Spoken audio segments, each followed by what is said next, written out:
Hello and thank you for tuning into News Today, where we break down the day's top stories with precision and clarity. Without delay, take a look at the headlines first. State cannot acquire property without proper procedure, says Supreme Court. NCBC recommends increase in reservation quota for OBCs in West Bengal and Punjab. India recorded longest internet shutdowns globally in 2023, says report.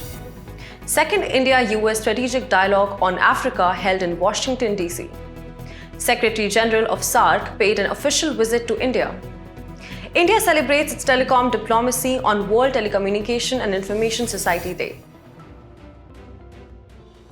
In the very first news for the day, in a significant ruling upholding citizens' property rights, the Supreme Court has stated that the state cannot deprive any person of their immovable property without following due process established by law.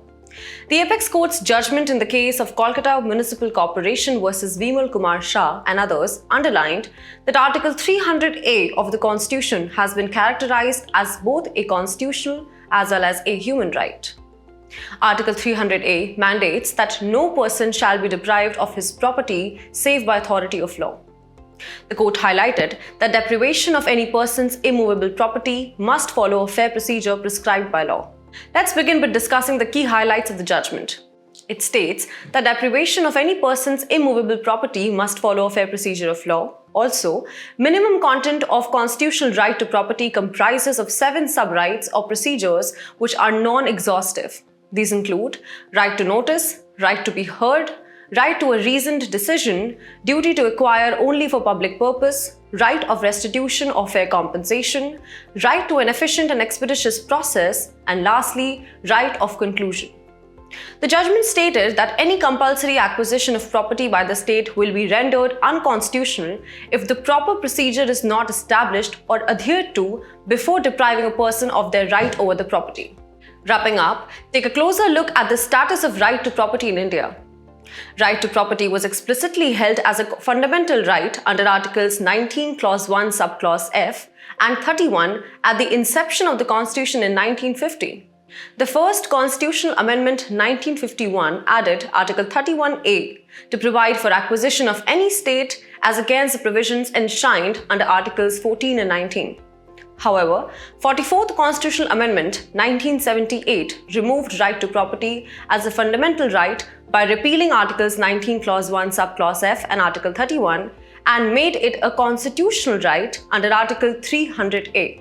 In conclusion, this landmark judgment could have wide-ranging implications on land acquisition cases and disputes across the country, strengthening the legal framework around property rights. Moving ahead in the news, NCBC recommends increase in reservation quota for OBCs in West Bengal and Punjab. Presently, the reservations in public employment made available to scheduled castes, scheduled tribes and OBCs cumulatively are 37% in Punjab and 45% in West Bengal. This move by NCBC aims to bring the reservation quota for OBCs in line with the Supreme Court's ceiling of up to 50% reservation in the Indra Shawnee case for socially and educationally backward classes. This recommendation, if implemented, will have far-reaching implications for OBC representation in public employment in these states. Let's take a closer look at the National Commission for Backward Classes. The NCBC was set up as a statutory body under the NCBC Act 1993. It has been accorded constitutional status through the 102 Constitution Amendment Act 2018 with the insertion of Article 338B. The Commission consists of a chairperson, vice chairperson and 3 other members in the rank and pay of Secretary to the Government of India. It investigates and monitors all matters related to the safeguards provided for the socially and educationally backward classes. Additionally, the Commission advises the central government on OBC inclusion and exclusion requests from state or central governments. It presents reports to the President annually and at such other times as the Commission may deem fit. If the government does not agree with its recommendation, it must record its reasons. The NCBC plays a crucial role in ensuring the welfare and representation of backward classes in the country. In our next news, a new report has revealed that India faced the longest internet shutdowns in the world during 2023. The report released by the virtual private network tracker Top 10 VPN highlighted that the internet was completely disrupted in India for a staggering 7,956 hours last year, impacting around 59.1 million users across the country. Internet shutdowns in India are primarily imposed under the Temporary Suspension of Telecom Services Rules 2017 and Section 144 of the Code of Criminal Procedure 1973. Any order for suspension of telecom services shall be issued only by Union Home Secretary or State Home Secretary. In unavoidable circumstances, such order may be issued by an officer not below the rank of a Joint Secretary to the Union Government, who has been duly authorized by above-mentioned officials. Grounds of such orders include public emergency, public safety, sovereignty and integrity of India, etc. Further, 2017 rules also provide for constitution of review committee headed by Cabinet Secretary and State Chief Secretary for Union and state governments as the case may be. Despite rules framing the process, the report claims shutdowns continue to be imposed at the district magistrate level under Section 144 of the CRPC rather than through Home Secretaries as mandated. Wrapping up, let's look at some important judicial pronouncements.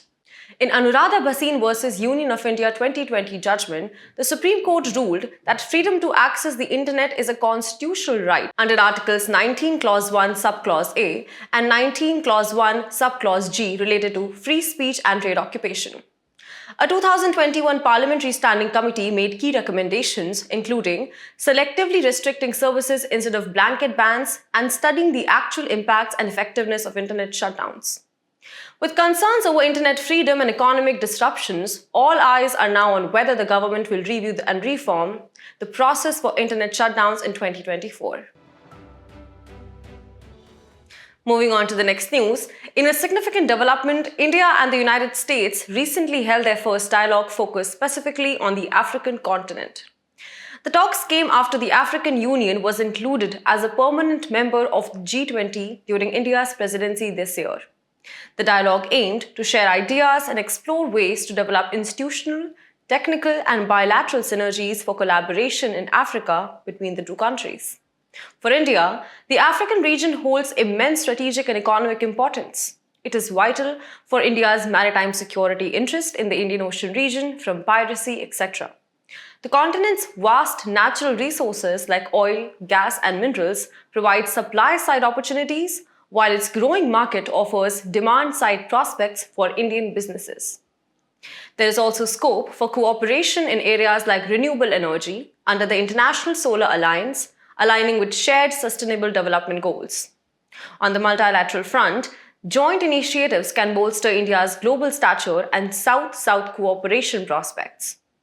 However, there are certain challenges in maintaining cordial relations.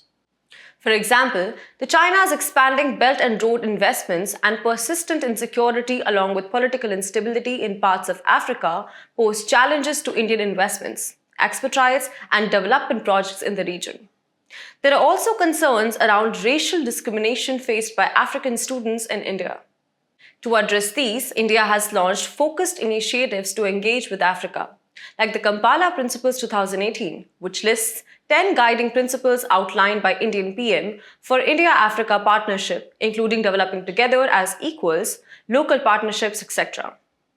Additionally, the Asia-Africa Growth Corridor to enhance cooperation with African countries in partnership with Japan.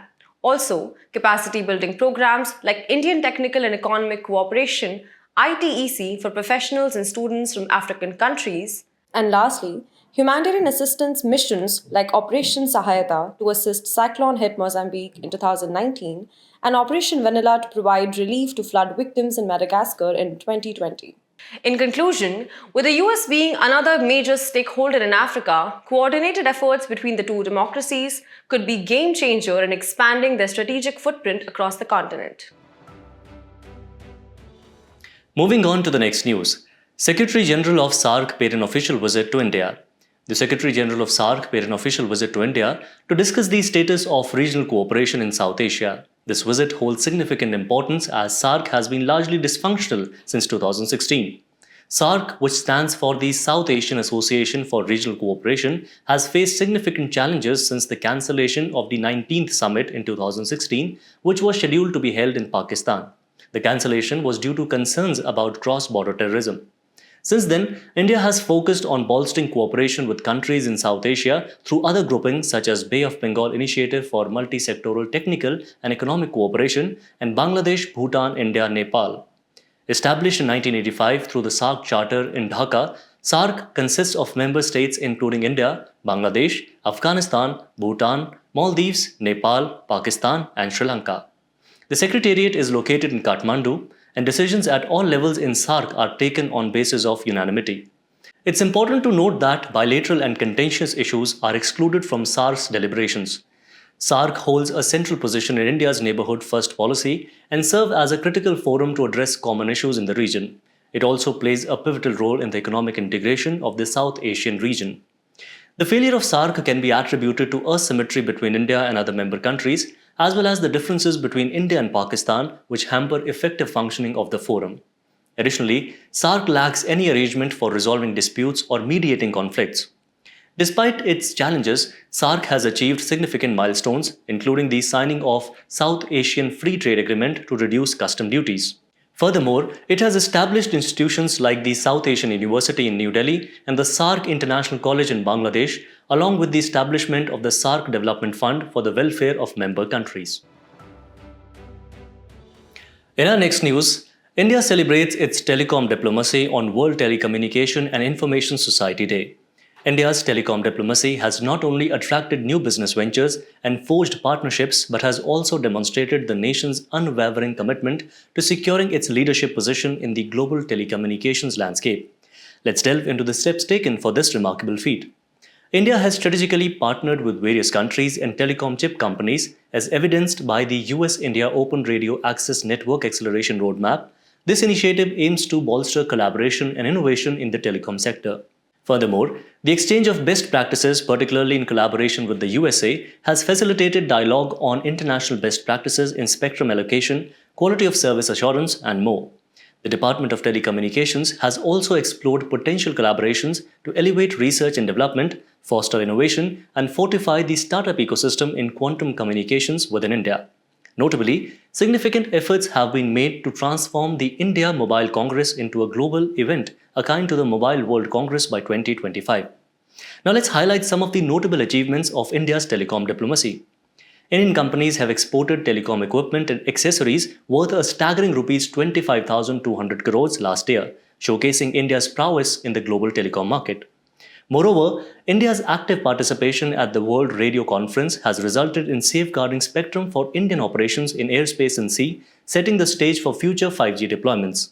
Adding to its achievements, India is set to host the World Telecommunications Standardization Assembly for the first time, a testament to the country's growing influence in shaping the future standards for the next generation of telecommunication systems. These achievements underscore India's growing influence in the global telecommunications arena and its commitment to technological advancement.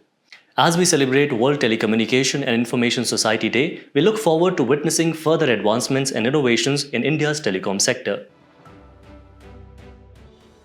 The personality news for today is Sukhdev Thapar, a renowned freedom fighter who was recently remembered on his birth anniversary. Born in Ludhiana, Punjab, Sukhdev Thapar dedicated himself to educating the youth at the National College in Lahore during the Indian independence struggle. A prominent member of the Hindustan Socialist Republican Association, he co-founded the Naujawan Bharat Sabha in Lahore in 1926 alongside other revolutionaries. Thapar's pivotal role in the independence movement led to his arrest, along with Bhagat Singh and Rajguru for their involvement in the Lahore conspiracy case. Tragically, on March 23rd, now observed at Shaheed Divas, Sukhdev Thapar, Bhagat Singh and Rajguru were hanged to death for their unwavering commitment to India's freedom. Through his remarkable actions, Sukhdev Thapar exemplified the values of courage, patriotism and leadership. As we conclude today's main news, let's take a look at some quick updates. NPPA has cut down prices of various medicines related to diabetes, blood pressure, asthma, etc. NPPA was constituted by a Government of India resolution in 1997 as an independent regulator for pricing of drugs. The Finance Ministry has asked the State Bank of India to form a committee to tackle co-lending issues. Co-lending or co-origination is an arrangement where multiple lenders partner to provide loans to borrowers. NHAI organizes workshop on implementation of insurance surety bonds in national highway contracts. ISB are legally enforceable three-party contracts comprising the first party, principal being the beneficiary, second party being the contractor, and the third party is of the surety provider or the insurance company. India is working to develop its first research tester to study nor'westers. These are extremely severe evening thunderstorms accompanied by squally winds. These showers are useful for tea, jute, and rice cultivation. A latest study on South African leopards' mitogenome has revealed details about their possible origin.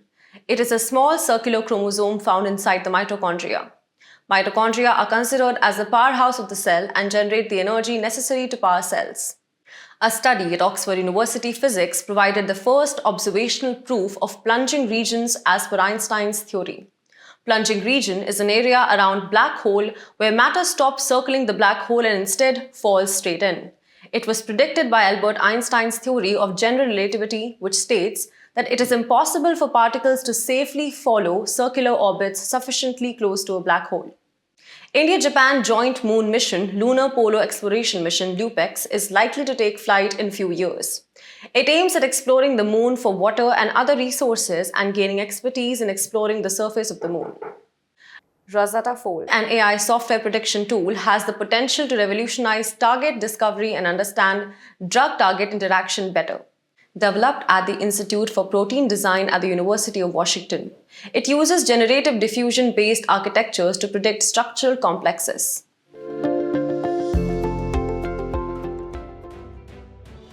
Before we sign off, let's challenge your understanding in today's installment of Test Your Knowledge.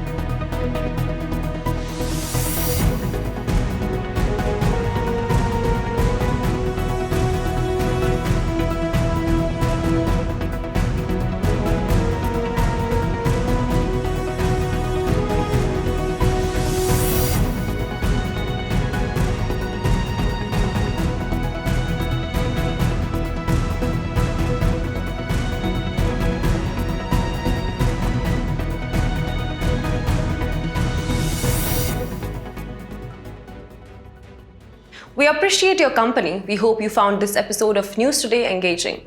For the solutions to the quiz and to access the PDF version, remember to visit the provided links in the description below.